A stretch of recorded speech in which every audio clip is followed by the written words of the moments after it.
Navier is about to discover that Sovieshu has been planning to divorce her. But she doesn't hear it from him. She hears it through a door. The man who overheard Lotish's interrogation reports everything to Marquis Carr. Carr is stunned. Rashta is a runaway slave, she has a child, and Lotishu has been hiding the truth. But Sovieshu isn't at the palace. He is away in the green rambles. So Carl writes a letter and gives it to the messenger. Take this to His Majesty. Meanwhile, Sovieshu is investigating the decline of magic. The number of mages has been decreasing for nearly 20 years. But in recent years, the decline has accelerated. And no one knows why. Sovieshu realizes that if this continues, the empire's military strategy may have to change. Then, the messenger arrives. He gives Sovieshu the letter along with the card. Sovieshu reads the content. His expression changes immediately. He now knows about Rashta's past and the child. He gives 2 orders: find Viscount Sovieshu and place Kosair under house arrest. The next morning, Alan waits for Rashta in the garden. When she arrives, she's already irritated. What do you want? Alan happily hands her a handkerchief. There is hair inside. Rashta slaps Alan's hand away. Beautiful blonde hair falls to the ground. Alan still believes Rashta created a mansion for the son Ayan out of kindness, so he asks about the child. Rashta coolly says, he isn't Rashta's child. Alan doesn't believe her. Then he asks about his father. There has been no news from Lotishu since he went to see Rashta. Rashta just stares at him. Alan finally understands. He leaves. Rashta stands there, terrified. Sovieshu knows, or at least she thinks he knows. She had wanted to tell him herself, but now everything has happened too quickly. She looks down at the handkerchief. She looks around to make sure nobody is watching and picks up the hair. She stares at it. She stares at it sadly. Everything happens at once. Sovieshu's men find Lotishu. Kosair is placed under house arrest. And late that night, Fareng arrives to see Navier. Navier is surprised by the late visit. Once Fareng enters, he tells her what happened. The mysterious baby from the investigation is Rashta's child. The father is unknown. Rashta left the baby behind when she ran away, and Lotishu has been raising the child. Navier never expected the baby they discovered to be connected to Rashta. Then Fareng tells her about Kosair. He's been confined, and they want Navier to speak to Sovieshu about Rashta's secret. It doesn't matter who the father is. The truth could be enough to change everything. Sovieshu has already returned. He goes to see Rashta. She's asleep.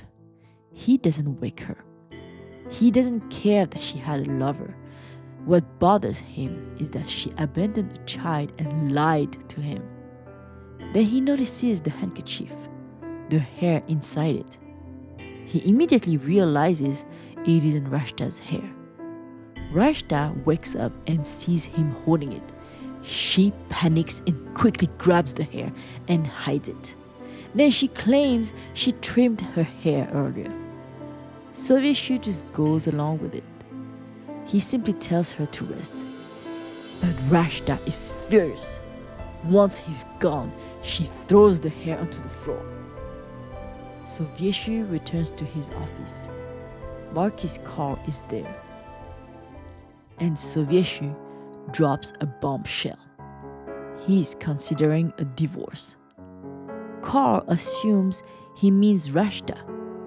But Sovieshu corrects him. No, the Empress. Karl goes completely pale. He is stunned. Sovieshu explains that he's disappointed in Rashta, but she is carrying his child. Attacking Rashta will mean attacking his child. Karl can't believe that's his reasoning. He suggests simply punishing Kosair. But Sovieshu has another plan. If Kosair is punished, the trophy family will lose its position. Kosair is their only heir, and that will put Navier in an embarrassing position. Then Sovieshu explains his plan. If he punishes Kosair and divorces Navier, everyone will think he is the villain. People will sympathize with Navier. She won't remarry. She'll remain alone. Meanwhile, Rashta will become Empress. Karl is horrified. But Sovieshu only wants Rashta to remain Empress for 1 year after the baby is born. That way, the child will have legitimacy. Then, once society realizes how badly Rashta compares to Navier, people will want the old Empress back.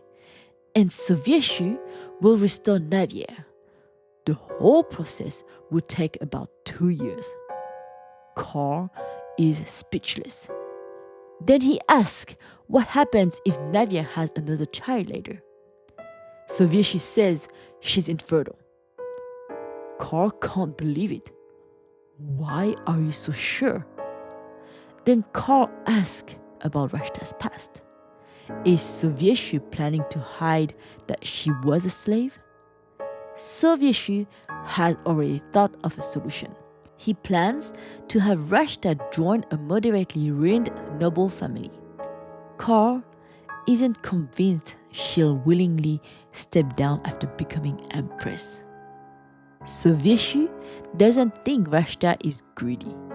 But if she refuses, he has another weapon. The report about Rashta conspiring with Loteshu against the Chestuania. He can use it to force her to step down. Karl is completely stunned. Later, Navier meets with Sovieshu. He speaks unusually sweetly to her. He asks about her health. Then he brings up the decline of the mages. And there's another problem. Evely, the student Navier sponsors, is losing her magical abilities too. She can no longer keep up with her classes. Navier immediately says she'll take care of Evely herself. Then she asks about Kosair. How long will my brother remain in custody? Sovieshu tells her that to protect his child, he plans to banish Kosair. Navier is upset. She asks, what exactly are you banishing my brother for? Sovieshu says Kosair is being punished for cutting a man to pieces. Navier immediately challenges him. Did you not hear that he attacked my brother first? Then Navier starts connecting the pieces. Sovieshu knows something. Has he discovered Rashta's past? Navier doesn't want high society to learn about it. But now, she may be able to use that secret to prevent Kosair's exile. She writes to Evely. Meanwhile, Rashta is terrified. Sovieshu knows the truth, or at least he knows enough to be dangerous. Then she receives a summons. Sovieshu wants to see her. Rashta enters the reception room, all happy. Sovieshu gets straight to the point. He wants her to become Empress for 1 year after the child is born. That way, the baby will have legitimacy. Rashta is stunned and scared.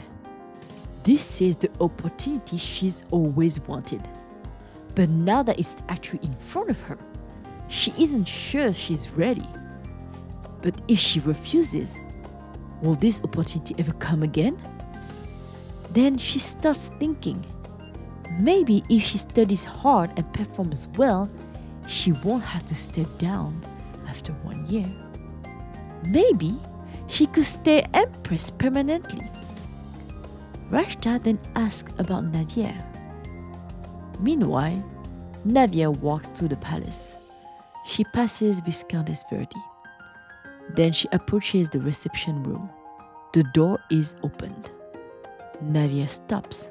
She hears Sovieshu and Rashta talking. And then she hears it. Sovieshu is talking about divorcing her. Navier freezes. Her husband has been planning to divorce her. And she isn't hearing it from him. She's hearing it through a door. For a moment, she can't move. Everything she thought she knew about her marriage has just changed. I'd love to hear your thoughts in the comments below. Do you think Navier should use Rashta's secret to save Kosair? Or should she stay out of it and let Sovieshu plans unfold? And now that Navier has overheard the divorce, what do you think she's going to do next? If you enjoyed today's episode, don't forget to like, subscribe, and turn on notifications so you never miss the next chapter of the story. And as always, thank you for listening to Manga with me. Until next time.